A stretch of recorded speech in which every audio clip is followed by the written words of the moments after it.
Contabilidad financiera. Está conformada por una serie de elementos, tales como normas de registro, criterios de contabilización y formas de presentación, que expresan en términos cuantitativos y monetarios las transacciones que una entidad realiza. Por ello, la contabilidad financiera se compone de un sistema integrado por operaciones expresadas en términos monetarios, que muestra la posición y el desempeño financiero de una entidad, y su objetivo es ser útil al usuario general en la toma de decisiones económicas. Se define como un sistema de información que facilita la ejecución de las funciones de planeación, control y toma de decisiones de una empresa, a través de la detección de áreas de oportunidad que permiten identificar las estrategias que aseguren el éxito. Por tal razón, durante el proceso de la administración, se pueden tomar decisiones que inciden en un corto o largo plazo en los diversos niveles de la compañía, logrando una ventaja competitiva. Sistema de información que permite dar cumplimiento a las obligaciones tributarias de las empresas. Esta contabilidad es requerida por la autoridad hacendaria, porque de ella deriva la determinación de los impuestos. Sin embargo, es importante precisar que la contabilidad financiera se encuentre debidamente registrada para dar cumplimiento al pago de las contribuciones. La información financiera debe mantener uniformidad y ser comparable para los usuarios, partiendo de este criterio desde el momento en que se registran las operaciones en las empresas. El proceso de homogeneizar la contabilidad tiene como finalidad aplicar la normatividad de una forma muy similar, independiente del lugar donde se presente, razón por la que existen, tanto en el ámbito internacional como en el nacional, organismos responsables de emitir la normatividad contable para establecer una convergencia y armonización de la información financiera. El término convergencia se refiere a que la contabilidad financiera debe alcanzar un estado de armonía para ser comprensible por los usuarios. Por ejemplo, su forma de presentación en la que los socios, accionistas, clientes, proveedores, entre otros, buscan un mismo fin: tomar decisiones.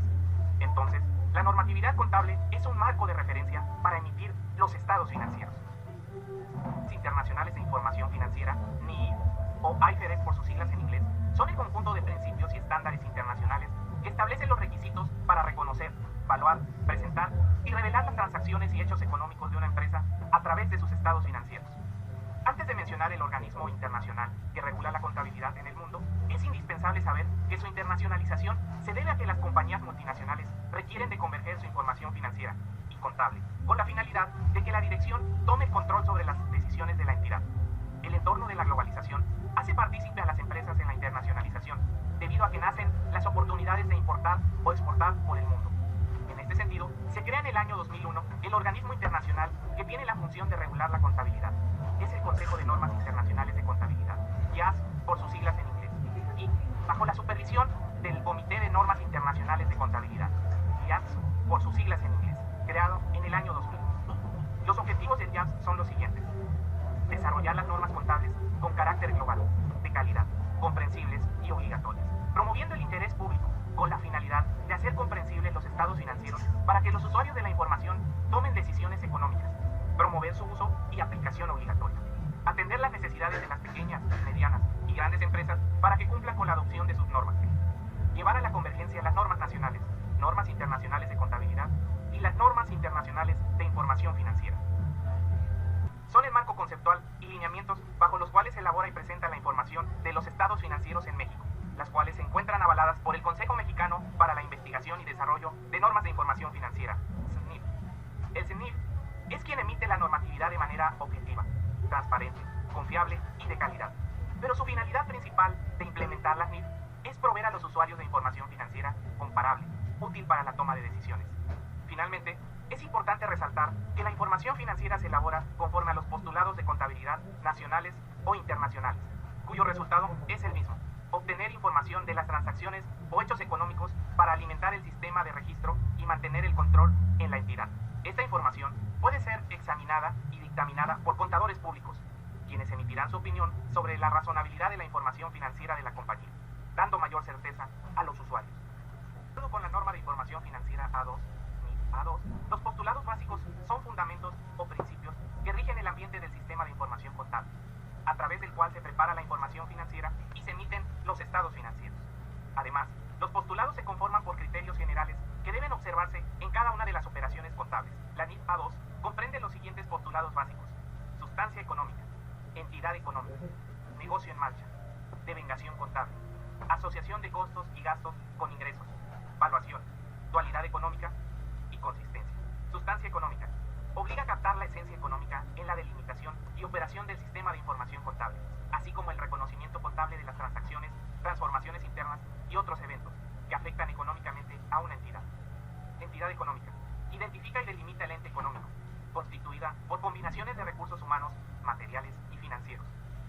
postulado señala que la personalidad de la entidad económica es independiente de la de sus accionistas, propietarios o patrocinadores. Es decir, no deben mezclarse operaciones personales de los accionistas o socios con los de la entidad. Negocio en marcha. La entidad económica se presume en existencia permanente, lo cual significa que la empresa tiene una operatividad que prevalece. Devengación contable. Las transacciones que lleva a cabo una entidad económica con otras entidades deben reconocerse contablemente en su totalidad, en el momento en el que ocurren, independientemente de la fecha en que se consideren realizadas para fines contables. Asociación de costos y gastos con ingresos. Los costos y gastos de una entidad deben identificarse con el ingreso que generen en el mismo periodo, independientemente de la fecha en que se realicen. Valuación. Las transacciones, transformaciones internas y otros eventos que afectan económicamente a la entidad deben cuantificarse en términos monetarios, atendiendo a los atributos del elemento a ser valuado, con el fin de captar el valor económico más objetivo de los activos netos. Dualidad económica.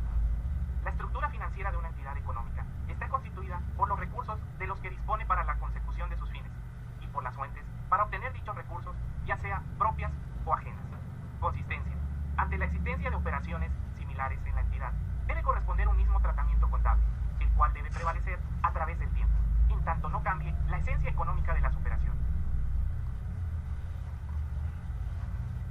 La información financiera puede ser utilizada por los usuarios de entidades que persiguen propósitos lucrativos o no lucrativos, conocidos también como usuarios de la información o usuario general. De acuerdo con las mismas, en las entidades lucrativas los accionistas aportan recursos a cambio de una retribución económica en forma de dividendos, aumentos de valor en su capital contable o en el reembolso de sus aportaciones. Es decir, tienen como finalidad hacer crecer la empresa y por ende el valor de sus acciones con la esperanza de obtener ganancias. En cambio, en las entidades con propósitos no lucrativos, los miembros no buscan obtener una retribución económica, sino cumplir un fin en común. Por ejemplo, organismos de beneficencia para personas de escasos recursos, instituciones de asistencia privada de auxilio a la población, entre otros. Ahora bien, los usuarios de la información financiera son los siguientes: accionistas o dueños. Son quienes proporcionan los recursos y son proporcionalmente compensados de acuerdo a sus aportaciones. Patrocinadores. Se conforman por donantes, asociados, patronos, que no son compensados directamente. Es decir, miembros que únicamente persiguen un fin social común. Órganos de la supervisión y vigilancia corporativos, internos y externos, responsables de evaluar y supervisar la administración de las entidades. Administradores, responsables de cumplir con el mandato de los cuerpos de gobierno y dirigir las actividades operativas. Proveedores, proporcionan bienes y servicios para la operación de la empresa. Acreedores, incluyen a instituciones financieras y otro tipo de acreedores. Empleados, los que laboran en la empresa. Clientes y beneficiarios. Reciben productos y servicios de la entidad. Unidades gubernamentales, responsables de establecer políticas económicas, monetarias y fiscales. Contribuyentes de impuestos, aportan al fisco y están interesados en la actuación y rendición de cuentas de las unidades gubernamentales. Organismos reguladores, encargados de regular, promover y vigilar los mercados financieros. Otros usuarios, interesados que no pertenecen a los apartados anteriores como público inversionista, analistas financieros y consultores. Para que el usuario general comprenda la información financiera, esta debe reunir una característica fundamental: ser útil en la toma de decisiones.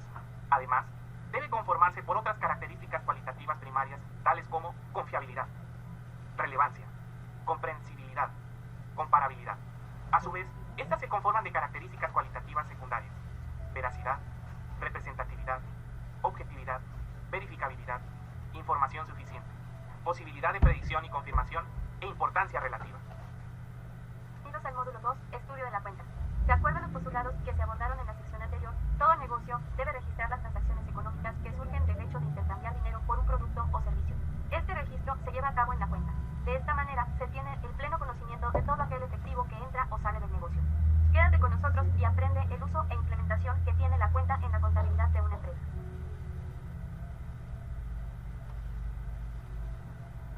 Como se mencionó en el video de bienvenida, todas las operaciones que afectan a un negocio deben ser registrados, independientemente si es un ingreso o un gasto. Entonces, la cuenta es una herramienta implementada por los sistemas contables, mediante la cual se registran cada uno de los movimientos que afectan a una determinada operación. En ese mismo sentido, los sistemas de contabilidad cuentan con grupos de cuentas para diferenciar un derecho de una obligación. Por ejemplo, tenemos las cuentas de activo, que son los bienes y derechos que posee un negocio, cuentas de pasivo, que son las obligaciones de pago que adquiere el negocio, y finalmente, según Guajardo y Andrade 2018, el capital o patrimonio es la parte de los activos que son propiedad de los dueños del negocio.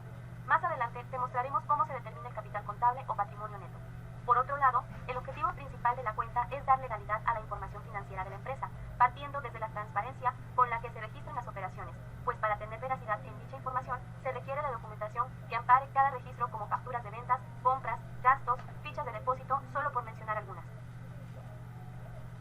contables, a la cuenta se le llama cuenta de mayor, esquema de mayor o cuenta T, ya que tiene la forma de una T mayúscula.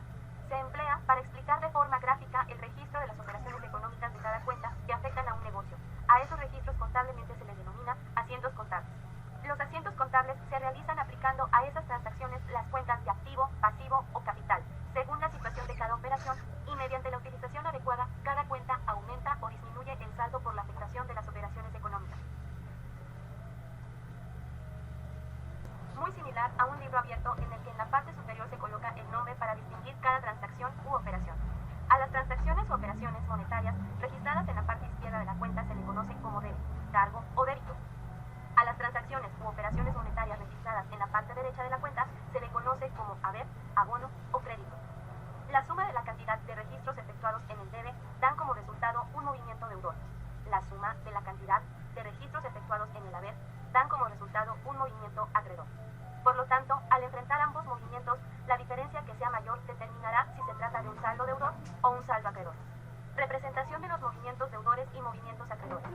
En las siguientes transacciones de bancos se muestra que en la suma de las operaciones en el debe obtenemos un movimiento deudor por 57,000 pesos. En las siguientes transacciones de bancos se muestra que en la suma de las operaciones en el haber obtenemos un movimiento acreedor por 43,000 pesos. Representación del saldo deudor. Al enfrentar la diferencia de los 57,000 pesos del movimiento deudor contra los 43,000 pesos del movimiento acreedor, resulta un saldo deudor de 14,000 pesos en la cuenta de bancos. Representación del saldo acreedor. Al enfrentar la diferencia de los 56,000 pesos del movimiento deudor contra los 89,000 pesos del movimiento acreedor, resulta un saldo acreedor de 33,000 pesos en la cuenta de proveedores. Representación de una cuenta saldada. Cuando el movimiento deudor es igual al movimiento acreedor, el resultado es cero, de tal manera que se dice que la cuenta está saldada.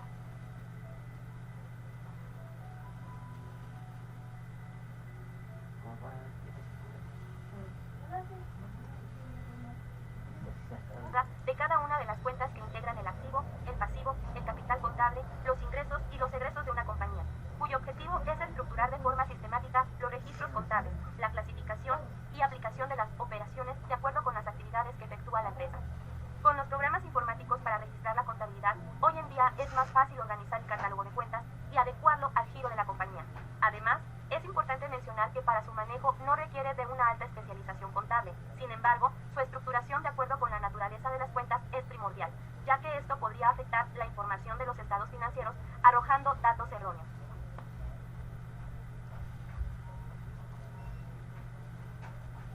Tipos de catálogos de cuentas.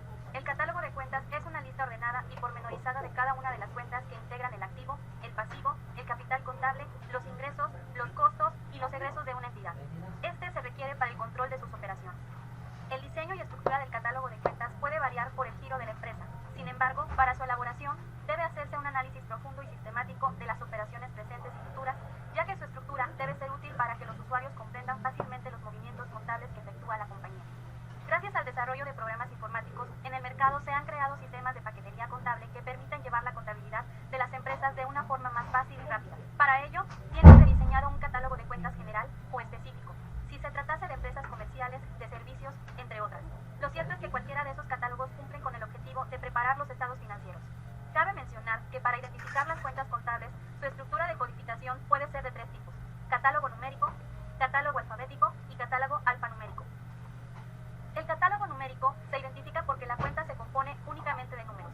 Por ejemplo, el catálogo alfabético se identifica porque la cuenta se compone de letras. Por ejemplo, el catálogo alfanumérico se identifica porque la cuenta se compone de letras y de números. Por ejemplo, la estructura para identificar el catálogo de cuentas puede variar en cada país, de acuerdo con su norma.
ciclo normal de la operación de una entidad es el periodo comprendido entre la adquisición de los activos que entran en el proceso productivo y su realización en efectivo o equivalentes de efectivo, es decir, bienes y derechos que tiene la empresa que pueden convertirse fácilmente en efectivo en menos de un año.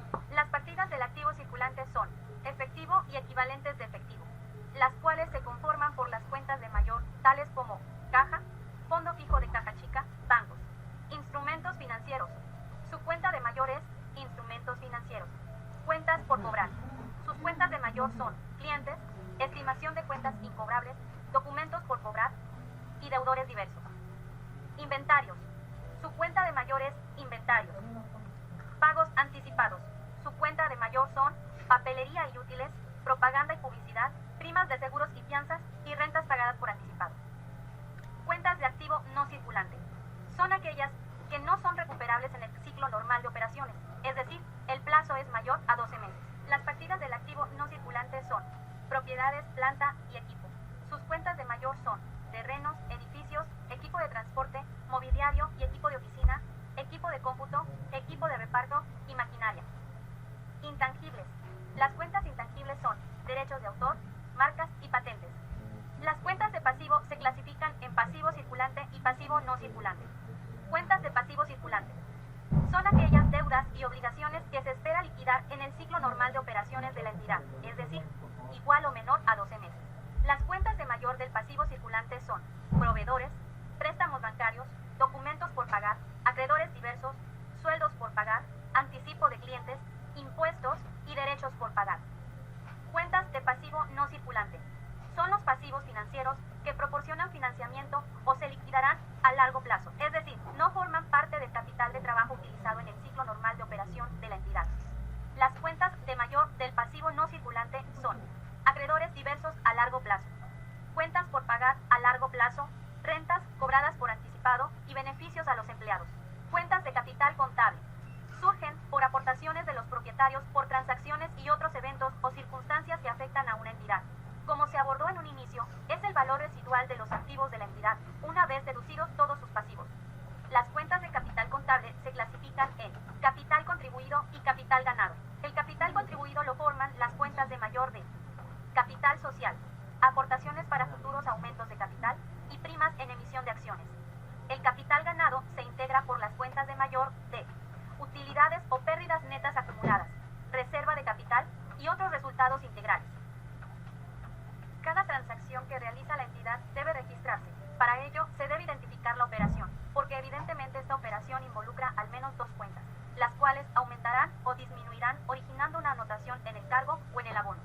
Es importante señalar que no todas las operaciones que se llevan a cabo en la empresa al ser registradas en las cuentas tendrán la misma naturaleza. Esto dependerá si se está registrando recursos, movimientos de fuentes externas que representan obligaciones y otras fuentes internas de recursos. En este tema se explicará lo referente a los aumentos y disminuciones que pueden sufrir las cuentas, así como las reglas del cargo y del abono, para registrar las operaciones en dichas cuentas. La naturaleza de la cuenta se refiere a que si ésta se encuentra cargada, es decir, registrada a la izquierda del esquema de mayor, o abonada, es decir, registrada a la derecha del esquema de mayor, como se vio en el estudio de la cuenta. De acuerdo con las NIF, un activo es un recurso controlado por una entidad, identificado y cuantificado en términos monetarios, del que se esperan fundamentalmente beneficios económicos futuros derivados de las operaciones ocurridas en el pasado que han afectado económicamente a dicha entidad. Un pasivo es una obligación presente de la entidad virtualmente ineludible, identificada, cuantificada en términos monetarios y que representa una disminución futura de beneficios económicos, derivada de operaciones ocurridas en el pasado que han afectado económicamente a dicha entidad. El capital contable es el valor residual de los activos de la entidad una vez deducidos todos sus pasivos. El concepto de capital contable es utilizado para las entidades lucrativas y el de patrimonio contable para las entidades con propósitos no lucrativos. Para efectos prácticos utilizaremos el término capital contable haciendo referencia a una entidad comercial. Luego entonces, tanto las cuentas de activo, pasivo y de capital contable pueden sufrir aumentos y disminuciones provenientes de transacciones o eventos realizados y deberán registrarse en las cuentas correspondientes por medio de cargos y abonos. Reglas del cargo y del abono. Se carga cuando aumenta una cuenta de activo, cuando disminuye una cuenta del pasivo, cuando disminuye una cuenta del capital o de resultados.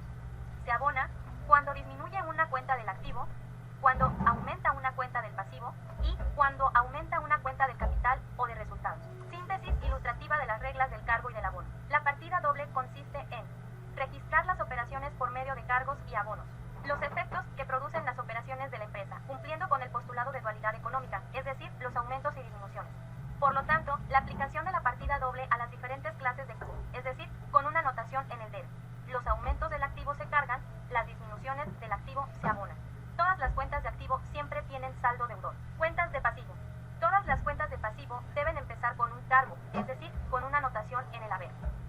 disminuciones del pasivo se abonan. Los aumentos del pasivo se abonan. Todas las cuentas de pasivo siempre tienen saldo acreedor. Ejemplo práctico. La compañía ABC compra mercancías por 50,000 pesos más el impuesto al valor agregado del 16%, que deberá pagar de acuerdo con la ley tributaria. IVA pagado. La operación se liquida con un cheque. De acuerdo con esta transacción, las cuentas contables afectadas son inventarios, IVA y bancos. Inventarios es cuenta de activo, cuya naturaleza es deudora, y cumpliendo con las reglas para su registro, al aumentar la cuenta de activo, debe cargarse inventarios por 56,000. IVA pagado es cuenta de activo. Representa el derecho de hacer la disminución contra el IVA que la compañía cobra a los clientes. Por lo tanto, como esta cuenta de activo aumenta, se carga el 16% sobre el valor de la operación. Bancos es cuenta de activo. La empresa desembolsa de su cuenta bancaria al pagar mediante un cheque a su proveedor por la mercancía adquirida. Entonces, según las reglas, al disminuir la cuenta de activo, esta deberá abonarse. Con este último movimiento en la cuenta de bancos, se puede observar que la transacción queda registrada, cumpliendo con las reglas del cargo y del abono. Bienvenidos al módulo 3, Registro de Operaciones y Balanza de Comprobación, donde se explicará la forma de elaborar los registros que realiza una entidad a través de los asientos contables. Para ello, utilizaremos los esquemas de mayor que servirán para crear la balanza de comprobación, la cual es un listado de todas las cuentas de mayor que permite identificar sus movimientos y sus saldos, siendo este último el que se utiliza como base para elaborar estados financieros. Además, se estudiará el ciclo contable que incluye el uso de documentos fuente, libro diario, libro mayor, balanza de comprobación y estados financieros. Dentro de este se determinará qué es una póliza, para qué se utiliza y los tipos de ellas, así como el uso de la tecnología en los registros de las operaciones de toda la entidad. Ello también conocido como libro de primera anotación. Es un documento en el cual se registran de forma cronológica todas las transacciones que lleva a cabo la entidad, identificadas y cuantificadas en unidades monetarias. Las operaciones que conforman el libro diario son aquellas que han sido registradas mediante póliza, desde el momento en que son devengadas todas las transacciones de la empresa. Pólizas. La póliza de diario es un documento que soporta y deja constancia de las operaciones que efectúa la compañía, por lo que es necesario hacer en ella el registro de los asientos contables. Las pólizas contienen por lo regular el tipo de póliza de registro, la fecha de la operación, las cuentas contables afectadas, el concepto y la persona que la elabora. Con estas se anexa la documentación comprobatoria que origina la transacción, tales como facturas, notas, recibos, títulos de crédito, contratos, entre otros. A continuación, se muestra la estructura de una póliza. De acuerdo con la operación celebrada por la empresa, ya sea de ingresos y egresos, será el tipo de póliza que debe utilizarse. En la póliza de ingreso, se efectúa el registro de transacciones que involucran el aumento de efectivo y equivalentes de efectivo en la entidad. Por ejemplo, cuando cobramos por la venta de mercancía. La póliza de egreso, se efectúa el registro de transacciones que tiene que ver con la disminución o salidas de efectivo y equivalentes de efectivo en la entidad. Por ejemplo, el pago realizado a los proveedores. En la póliza de diario se registran todas las operaciones que devenga la entidad y que no tienen que ver con movimientos de efectivo, por ejemplo, compras y ventas a crédito. El libro mayor o libro de segunda anotación permite concentrar los movimientos de las cuentas de activo, pasivo, capital y resultados por las operaciones que ha devengado la entidad en el periodo contable. Todas las operaciones que se registran en el libro diario se van a registrar en cada cuenta del libro mayor.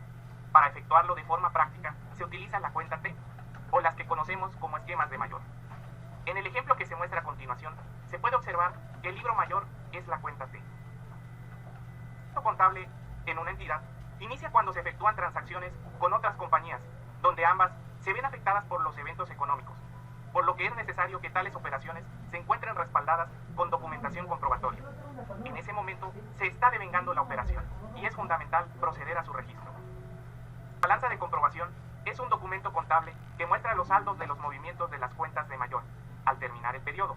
Este no es un estado financiero, pero su elaboración sirve para verificar que se respetó la partida doble en los asientos de diario y su pase al mayor. A continuación se muestra un ejemplo de la estructura de la balanza de comprobación. Hoy en día, con el uso de los sistemas informáticos, se puede realizar de forma más ágil la captura de los asientos contables en las pólizas, resultando de forma automática los movimientos y los saldos de las cuentas de mayor, así como su pase a la balanza de comprobación, permitiendo adicionalmente obtener los llamados registros auxiliares, los cuales sirven para obtener de forma detallada los saldos de las subcuentas de las transacciones celebradas por la entidad.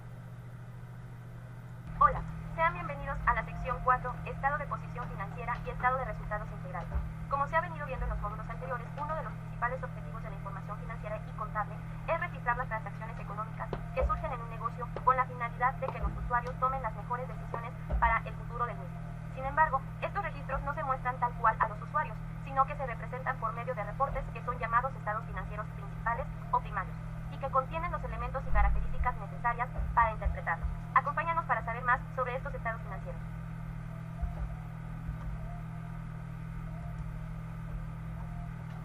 A3 tiene como finalidad identificar las necesidades de los usuarios y establecer los objetivos de los estados financieros. Dicho en otras palabras, los usuarios en general necesitan de información financiera que les permita tomar decisiones de diferentes tipos. Por ejemplo, a los socios les interesa la información que les permita evaluar qué tan rentable es el negocio. Por otro lado, el interés de los proveedores y acreedores va encaminado hacia los datos con los que puedan evaluar que la empresa tiene solvencia al adquirir un crédito, ya sea por compras o préstamos bancarios. Además, con esta información también se evalúa qué tan capaz es el negocio de obtener mayores ingresos o si se tienen que aplicar medidas para lograrlo. La información financiera se representa por medio de documentos llamados estados financieros. En ellos se plasman los bienes, derechos, deudas y el patrimonio del negocio, así como las ganancias o pérdidas de un periodo determinado, entre otros aspectos. Los estados financieros deben reunir ciertas características que les permitan al usuario general tomar decisiones con un sustento sólido.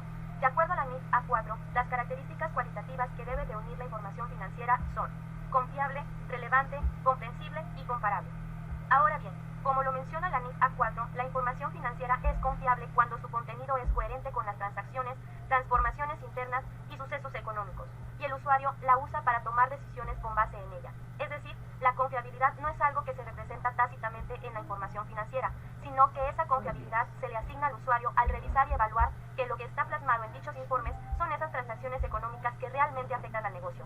Dicho de otra manera, que la información financiera es veraz. Por otro lado, para que se cumpla con las características de confiabilidad, la información financiera debe ser representativa. Esto es, que las operaciones económicas que afecten al negocio deben registrarse con base en las NIF. Otro requisito para que la información contable sea confiable es que debe estar plasmada de manera imparcial y que no se encuentre manipulada en beneficio de algunos particulares. Además, debe ser verificable y esto se obtiene cuando otra persona puede corroborar las transacciones registradas en la información contable mediante la implementación de una auditoría. Por último, para que la información contable sea confiable, debe abarcar todos los datos necesarios sin excepción alguna, para que con base en ello el usuario sea capaz de tomar decisiones. A esto se le llama información suficiente. Sin embargo, no se trata de que solo se cumpla con la confiabilidad, sino también debe cumplirse con la característica de relevancia. En otras palabras, la información financiera debe influir en las decisiones que tome el usuario, pues en ella se muestran datos significativos del negocio que fueron reconocidos y registrados contablemente, además de que con dicha información sea capaz de realizar predicciones. La tercera característica de la información financiera es que debe ser comprensible, es decir, que sea de fácil entendimiento, no sin dejar claro que quienes hagan uso de la información deben tener conocimientos al respecto para poder analizarla y saber sobre el giro del negocio. Por último, la cuarta característica de la información financiera es que debe ser comparable. Para ello, las empresas deben apegarse a las NIF. Esto favorece a que los estados financieros sean representados de manera uniforme, independientemente si se trata de una actividad diferente, pues con las normas se establece la estructura que lleva dicha información financiera. El estado de posición financiera también es llamado estado de situación financiera o balance general, de acuerdo a la NIF A3. El estado de posición financiera muestra la situación financiera de una empresa a una fecha determinada. La información que se manifiesta en este estado financiero son los bienes y derechos con los que cuenta la empresa, las obligaciones o deudas y un patrimonio. Se considera un estado financiero básico, pues muestra los activos, pasivos y capital. La forma de presentar el estado de posición financiera puede ser en forma de cuenta o en forma de reporte, y las partes que lo integran son encabezado, cuerpo y pie. En el encabezado tenemos el nombre, razón o denominación social de la empresa. En el cuerpo se describen las cuentas de activo, pasivo y capital. En el pie se coloca la firma del dueño, si es una persona, o la firma del representante legal si se trata de una sociedad, además de la firma del contador que lo elaboró o el auditor que lo revisó. La estructura del estado de posición financiera en forma de cuenta se representa de la siguiente forma. En esta representación, el total del activo es igual al total del pasivo más el capital contable. Si lo consideramos en fórmula, quedaría de la siguiente forma. A igual a P más C. Hay que mencionar también que existe el estado de posición financiera en forma de reporte, en el cual se representa de la siguiente manera. En esta representación, el total del activo menos el total del pasivo es igual al capital contable. Si lo representamos en fórmula, quedaría de la siguiente forma. A menos P igual a C. Cabe mencionar que la forma de representación más utilizada por las empresas es en forma de cuenta.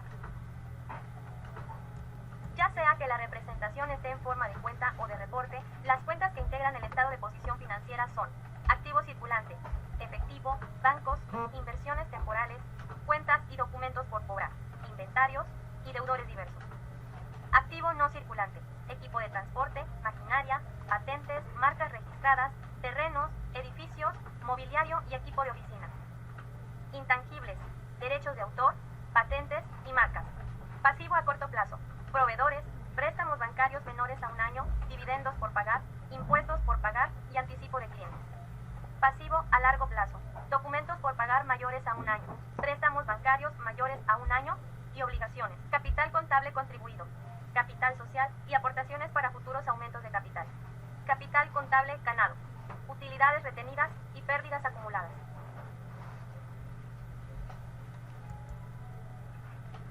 De acuerdo a la NIC B3, el estado de resultados integral es un estado financiero básico o principal y es útil para determinar la utilidad o pérdida de un periodo.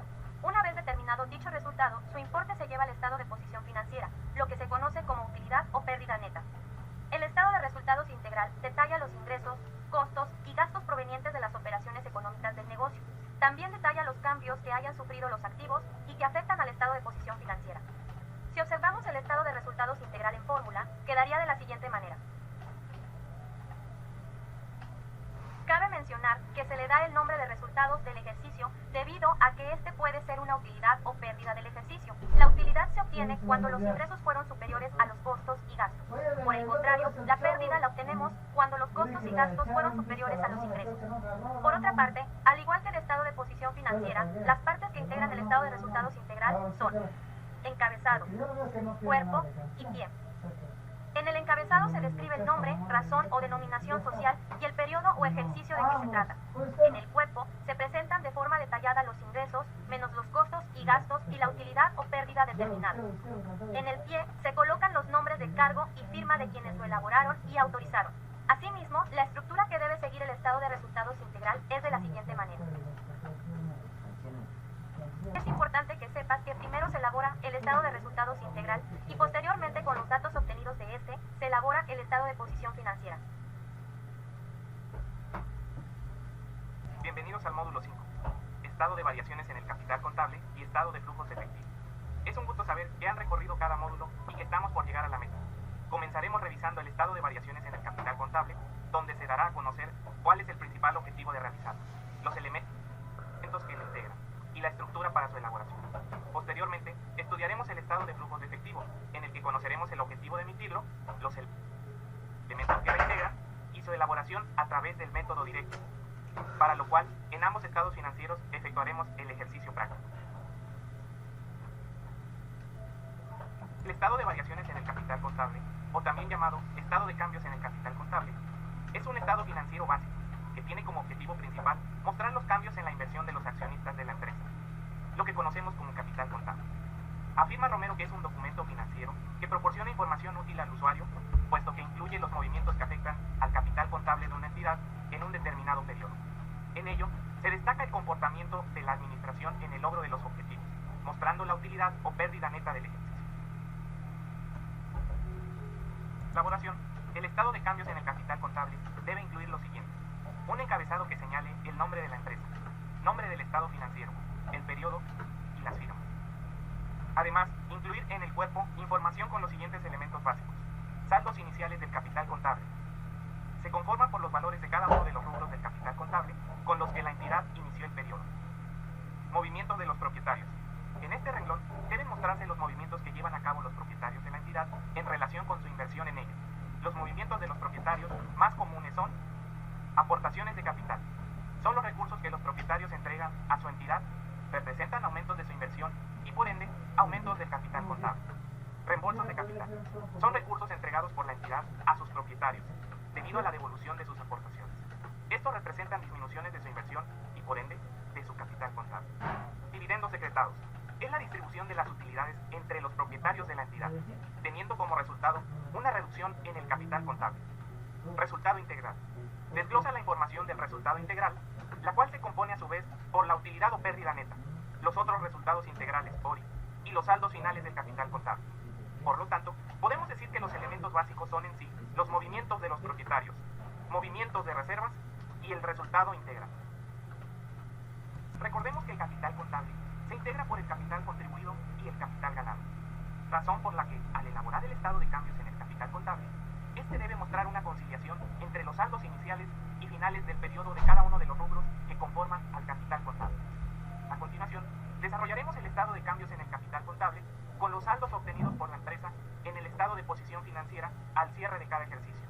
recordando que los saldos finales son para el siguiente ejercicio saldos iniciales, ya que como vimos en el tema anterior, utilizaremos saldos iniciales.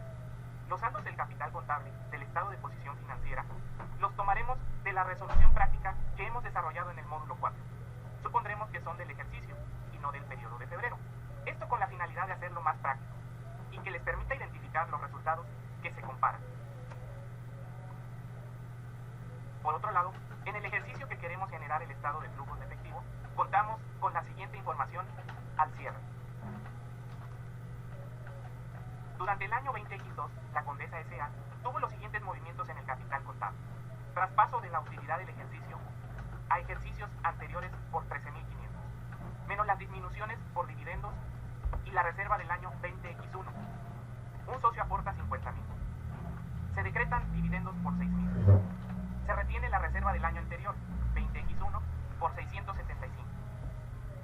Pasos para elaborar el estado de cambios en el capital contable. Traspasamos a saldos iniciales los saldos al cierre del año 20X1 al año 20X2. El capital contable de 722.000, rubro que representa el capital contribuido. También realizamos el traspaso de la utilidad del ejercicio 20X1 a saldos iniciales del año 20X2 por 13.500, rubro que se coloca en el capital ganado. Se incrementa el capital contribuido por 50.000 de la aportación que realiza un socio. Al decretarse los dividendos por 6.000, colocamos el monto como una disminución del capital ganado. Se registra la disminución de 675 del capital ganado. Esto debido a la creación de la reserva legal. Pero por otro lado, se refleja como un incremento también en el capital ganado, por el mismo monto, ya que ese dinero no sale de la empresa, solamente regresa, pero ya a la cuenta denominada reserva legal. Registramos el resultado del ejercicio 20X2 por 87.000. Sumamos los aumentos del ejercicio 20X2, así como sus disminuciones de cada columna del estado de variaciones en el capital contable, con la finalidad de enfrentar ambas diferencias y conocer el incremento neto. Finalmente, a los saldos iniciales le sumamos el incremento neto. Una manera de corroborar que nuestro estado de cambios en el capital contable está correcto es comparar que el capital contribuido, el capital ganado y el mismo capital contable coinciden con nuestro estado de posición financiera. La administración del efectivo es primordial para toda empresa, porque es el medio principal que define el crecimiento, continuidad o cierre, razón por la que es un tema que debe ser tratado con cuidadoso análisis en toda entidad, puesto que su administración inadecuada puede traer consecuencias graves en la compañía, sobre todo cuando se viven épocas de inestabilidad económica. Para llevar un monitoreo adecuado en la empresa, existe el estado de flujos de efectivo, considerada una herramienta valiosa para conocer los movimientos del efectivo. Es entonces el estado de flujos de efectivo un estado financiero básico, cuyo objetivo es mostrar las fuentes y aplicaciones de efectivo de la empresa en el periodo, es decir, las entradas y salidas de los recursos. Luego por las mismas, un estado de flujos de efectivo se integra esencialmente de tres elementos, como son actividades de operación, actividades de inversión y actividades de financiamiento. Las actividades de operación constituyen la principal fuente de los ingresos de la compañía, la cual proviene de sus cobros en efectivo de ventas, servicios, así como de los pagos realizados a proveedores y empleados. Además puede incluir otras actividades que no sean consideradas como de inversión o de financiamiento. Las actividades de inversión se relacionan con la adquisición y venta de activos no circulantes, tales como sus propiedades, planta y equipo, intangibles u otros activos destinados al uso, a la producción de bienes o prestación de servicios. Las actividades de financiamiento están relacionadas con la obtención del pago de fondos provenientes de los propietarios de la empresa, acreedores que otorgan financiamientos que no se relacionan con operaciones de suministro de bienes y servicios. Un punto importante a considerar es que la compañía debe excluir del estado financiero todas las operaciones que no afectan los flujos de efectivo, es decir, que no generan ni consumen efectivo, haciendo referencia a las entradas y salidas de efectivo y sus equivalentes. Su estructura es la siguiente.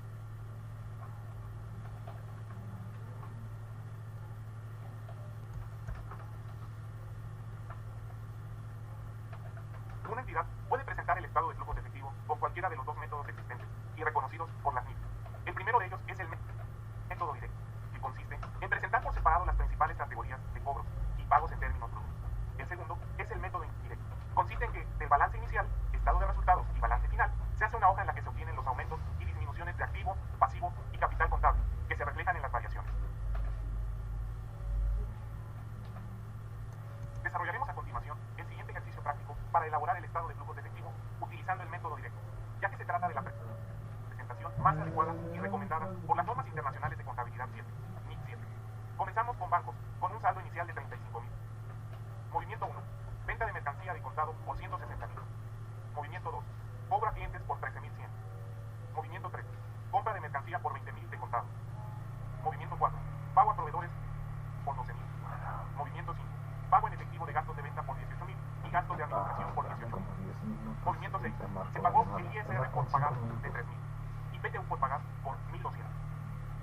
Estoy en un curso en línea, te regreso Compra a la de equipo de mente. respaldo de contado por 5.000.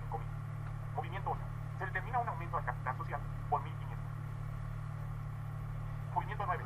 Se recibe un préstamo en efectivo por 28.000, por el cual se firma un pagaré a 36 meses. Y finalmente el movimiento 10.